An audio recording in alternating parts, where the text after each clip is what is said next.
Apakah kemudian ini menjadi tanda-tanda dari mangkraknya IKN?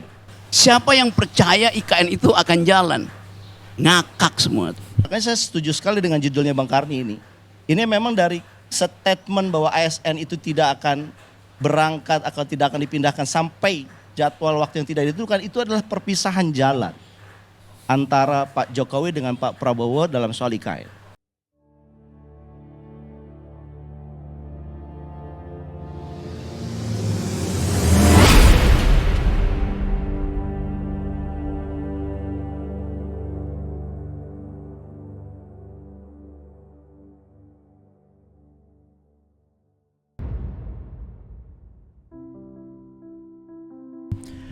Perbedaan paling mendasar dari mereka yang anti Jokowi dengan orang-orang yang menghormati keberadaan Pak Jokowi, terutama dalam konteks IKN, mereka-mereka pasti akan pesimis dan justru akan menertawakan eksistensi pembangunan yang ada di IKN, bahkan cenderung mengompor-ngompori.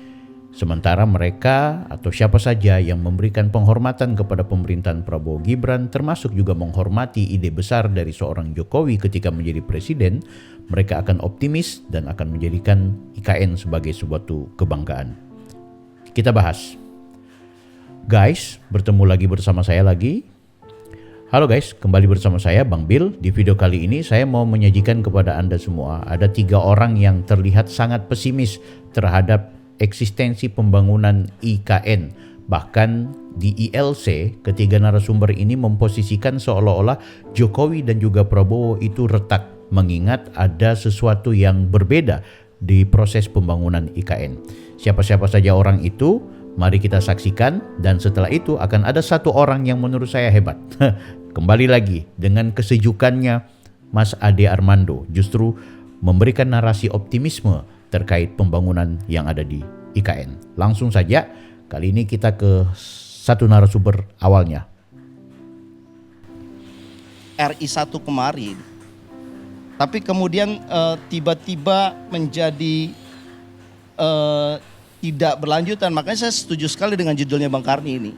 Ini memang dari statement bahwa ASN itu tidak akan berangkat atau tidak akan dipindahkan sampai jadwal waktu yang tidak ditentukan, itu adalah perpisahan jalan antara Pak Jokowi dengan Pak Prabowo dalam soal IKN.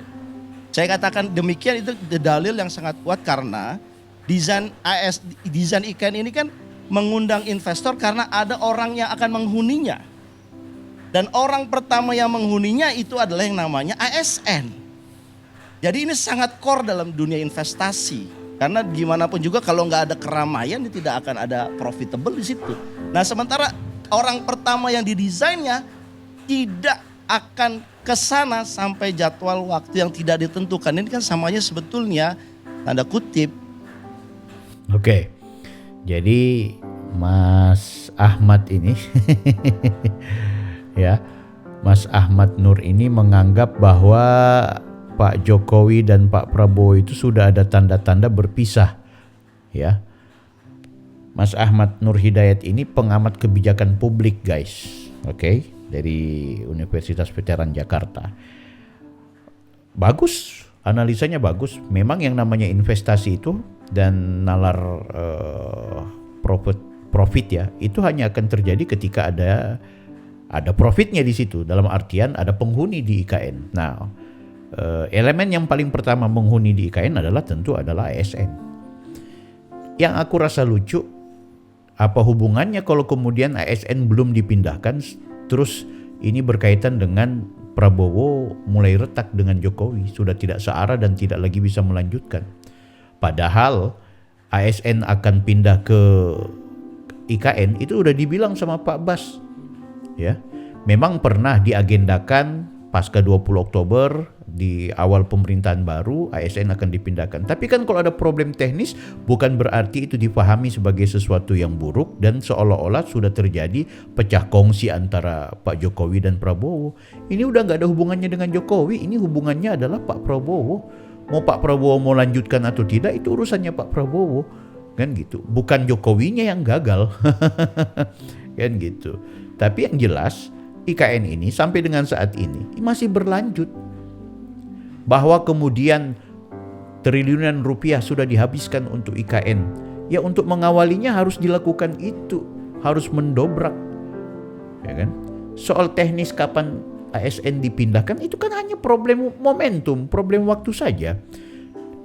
Karena bukan cuma soal anggaran, kadang-kadang ada hal-hal yang berkaitan dengan fasilitas, ada hal-hal yang berkaitan dengan teknis, itu yang membuat ASN itu belum bisa dipindahkan. Tapi Pak Bas sudah tegaskan per 2025 ini sudah mulai ada gelombang pertama ASN yang sudah mulai dipindah. Sudah dilakukan inventarisasi ASN yang golongan seperti apa yang akan dipindah. Itu kan sudah dijelaskan sama Pak Bas. Beliau aja yang nggak update ini. Oke, nah yang kedua, orang yang pesimis yang kedua adalah ini, siapa lagi kalau bukan orang yang dulu mendukung Pak Jokowi, partainya juga mendukung Pak Jokowi, partainya juga memberikan dukungan terhadap pembangunan IKN. Kini seolah-olah menjadi pahlawan, menganggap bahwa ada sesuatu yang bermasalah di IKN. Deddy Sitorus. Tengah ruang fiskal yang terbatas dari pemerintah, di tengah tantangan ekonomi yang ada, perlu nggak kita ceburin ke sana 14 triliun? Pesimis. Saat jalan-jalan nasional kita terancam tidak terawat. Bahasa ini nggak pernah muncul waktu dia masih dengan Pak Jokowi.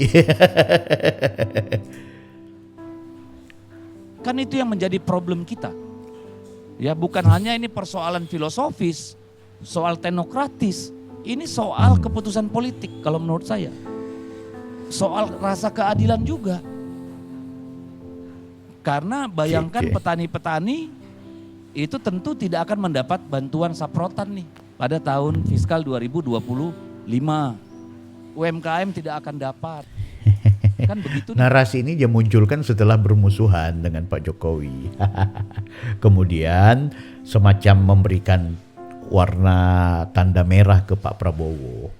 Kan pola-pola politisi seperti ini ya orang-orang pesimis guys. Tapi kita dengarkan dulu ocehannya. Tadi itu tol lautnya bubar jalan. Jadi sekarang tekanan itu terjadi, kalau kemarin tahun lalu dengan deflasi segala macam, tekanan itu dirasakan oleh kelas menengah dengan cash dry out. Hari ini yang dihajar tuh rakyat kecil. Dengan kejadian yang sekarang. Nah kemudian apakah kemudian ini menjadi tanda-tanda dari mangkraknya IKN? Kalau saya melihat begini, kita kembali ajalah ke mood awal. Salah satu alasan dulu kita mendukung IKN, kita dari PDI Perjuangan, selain alasan historis, alasan kebutuhan Jakarta, adalah bahwa itu akan dilaksanakan dengan peran swasta. Kalau aku mau nambahkan, ya di sana juga ada proyek. Yang biasanya proyek itu kekuasaan atau elit-elit politik juga bisa dapat tempiasnya. PDIP dulu dapat tempias banyak guys untuk agenda pembangunan IKN. Udah tahu lah, udah jadi rahasia umum. Tapi kan sekarang udah nggak dapat tempias, jadi buat apa lagi mau dilakukan? Jadi ini sebenarnya adalah soal kue yang kemudian akan dikelola oleh Pak Prabowo. Ternyata PDIP udah nggak dapat ruang di situ.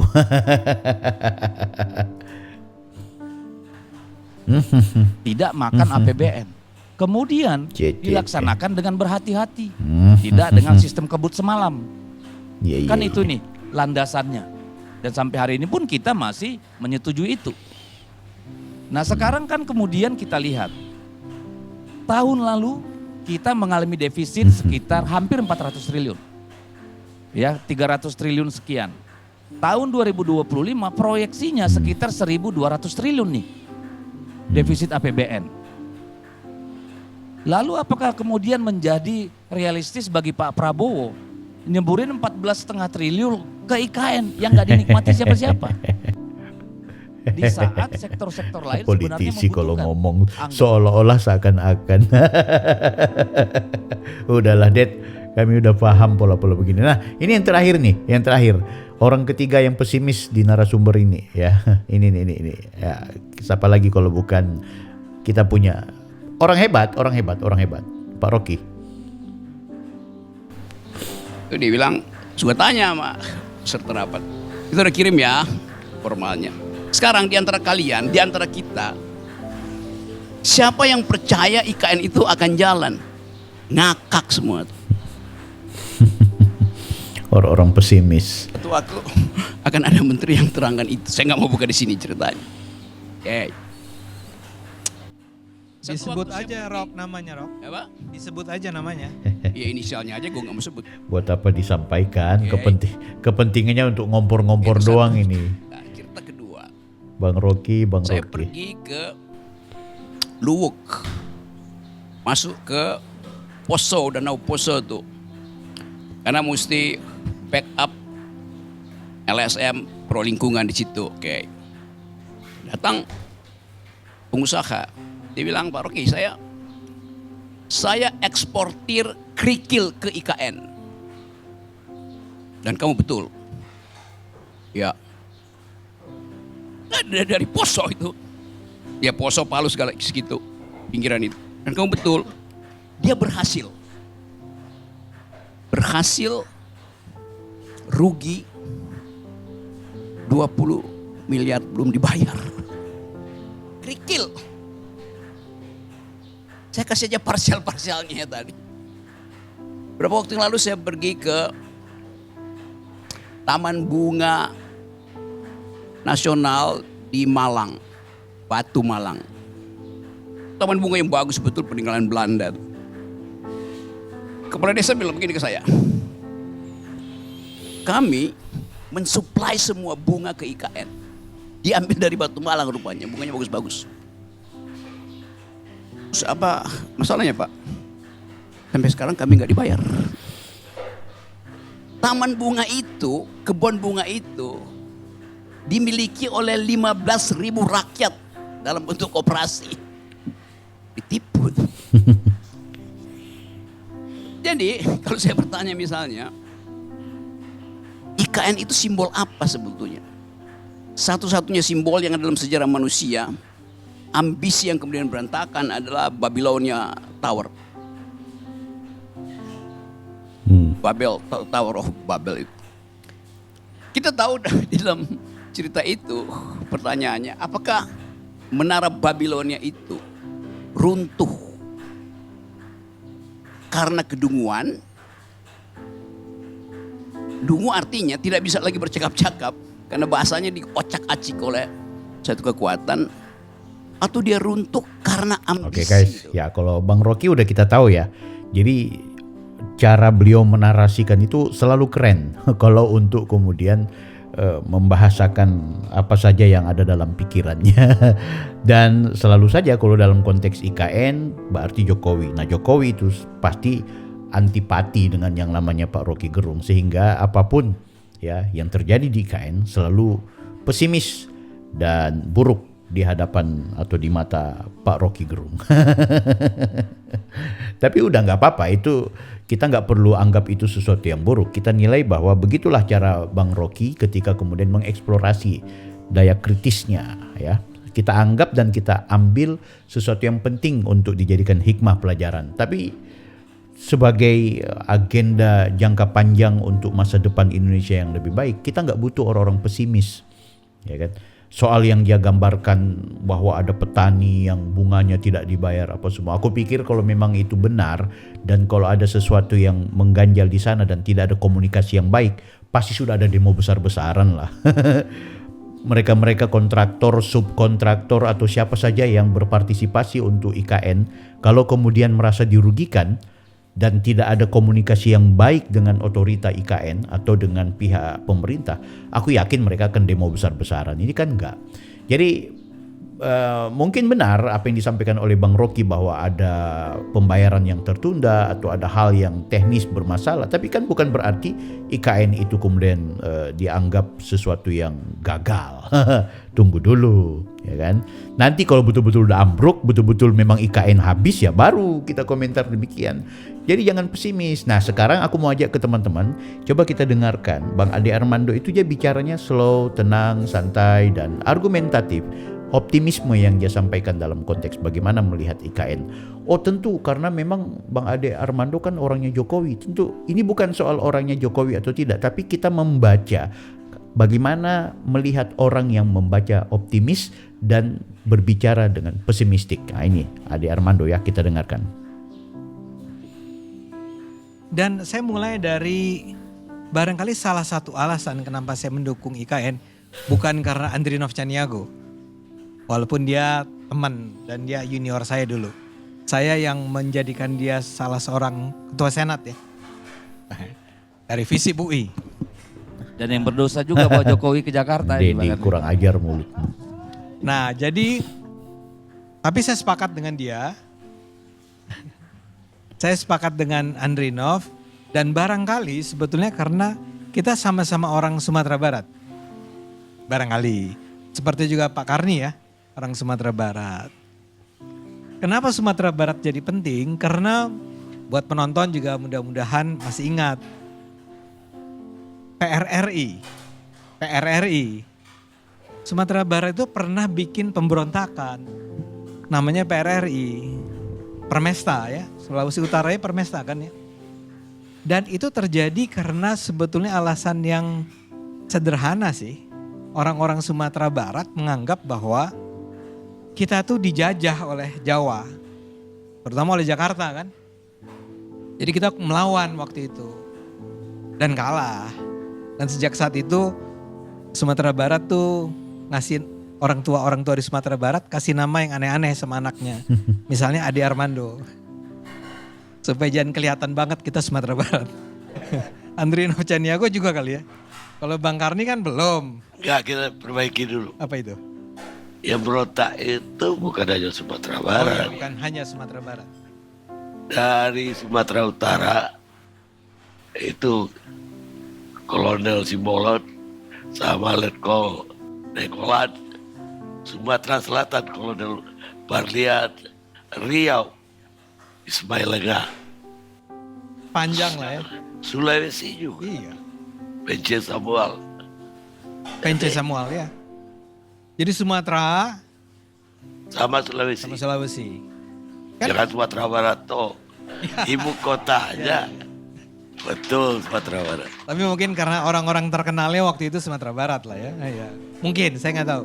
Tapi kira-kira itu ada dari dulu. Jadi itu tahun berapa kan? Tahun 58, 59. Iya 58, 59. Apa ya perasaan bahwa kita being treated unfairly gitu ya. Ada tuh di kami di Sumatera, di Sulawesi. Jadi ketika gagasan dan kita selalu merasa bahwa Indonesia itu kan bukan cuma Jakarta ya, bukan cuma Jawa ya. Bahkan kalau pakai istilahnya Bung Andrinov, magnet Indonesia itu ya Jakarta dan sekitarnya. Tapi kan problem kita bukan why, itu kan kita udah sepakat semua. Ini kan persoalan kita hari ini gimana IKN selanjutnya itu Bung Ardi. Ya nggak apa-apa, saya berusaha menjelaskan kenapa saya mendukung. Dan Jadi saya sangat ini- mendukung. Jadi supaya orang jangan saya menangkap saya mendukung hanya karena saya pendukung Pak Jokowi. Ya tentu saja saya pendukung Pak Jokowi. Tapi sebetulnya ada sesuatu yang lebih daripada sekedar bahwa saya loyalisnya Pak Jokowi. Tapi karena saya betul-betul merasa bahwa Indonesia ini nggak fair pembangunannya. Semua berpusat di Jawa dan lebih spesifik lagi di Jakarta.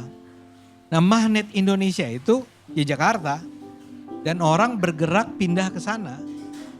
Saya sendiri tinggal bukan di Jakarta, di Bogor. Jadi kalau pakai istilahnya sekarang adalah Jabodetabeknya, ya. Nah, Jabodetabek itu atau Detabek, Depok, Tangerang, Bekasinya, nggak masuk Bogor ya. Ada Bogornya juga ya mestinya.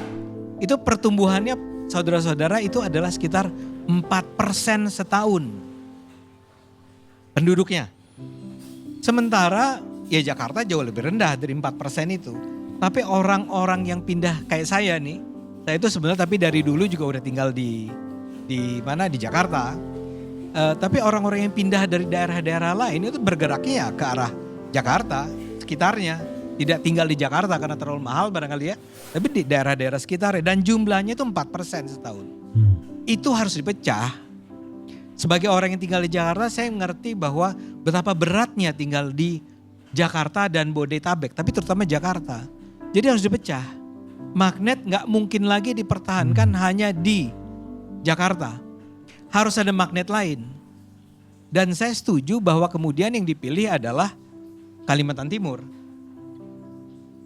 tanahnya luas dan tanah itu dikuasai oleh negara, jadi praktis dengan agak mudah bisa dikonversikan menjadi IKN. Jadi bisa ke sana, tentu saja dengan harapan bukan hanya sebagai pusat pemerintahan, tapi juga kepindahan kemana? Ke IKN itu akan menumbuhkan atau mendorong multiplier efeknya adalah pada ekonomi.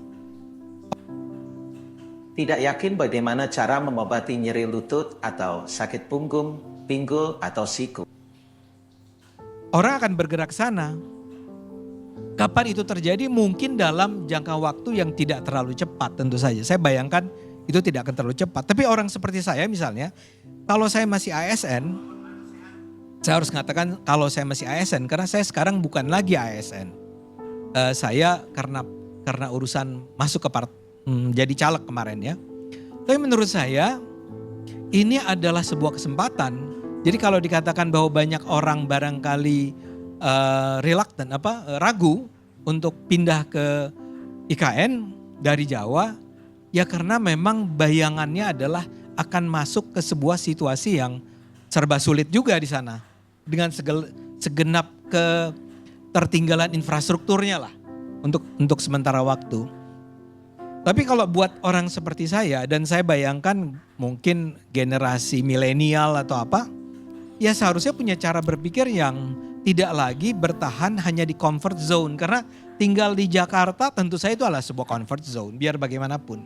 Serba ada, serba menyenangkan, serba mudah. Nah, mungkin dalam bayangan orang adalah kalau mereka pindah ke IKN sekarang, ya akan serba sulit sebenarnya. Bagaimana guys? Ya. Menurut kalian? Ade Armando lebih optimis dan lebih rasional memberikan penjelasan dan lebih memberikan harapan ketimbang para pembenci Jokowi dan orang-orang pesimis yang mungkin karena nggak merasa punya kepentingan politik dan tidak mendapatkan apa-apa lewat pembangunan IKN. Kalau menurut kalian gimana? Tulis di kolom komentar.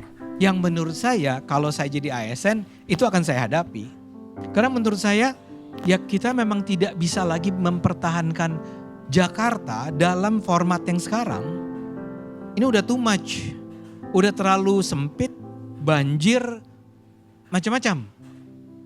Memang harus dipecah, tidak lagi kita bisa hanya mengandalkan Jakarta sebagai magnet kita. Harus dibuat magnetnya.